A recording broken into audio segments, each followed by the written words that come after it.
Anyari, nakita mo nagsi-CPR kami ng isang pasyente, tapos lumapit ka. Tama?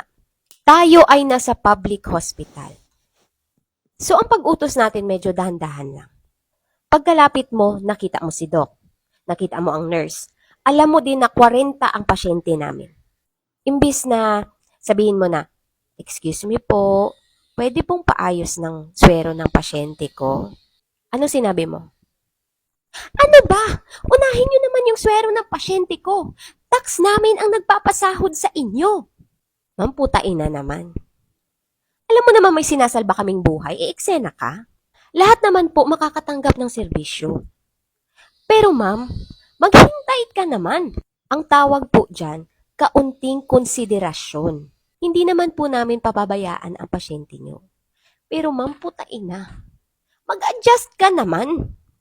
Ma'am, napagano na lang kami sa'yo, oh. Perfect talaga nito ni ma'am, oh. So, ano na lang sinabi namin? "Sorry po, ma'am. Sorry po. Pahintay na lang po, ma'am, ha. Pupuntahan lang po dun." Pero putain na talaga. Ayaw paawat.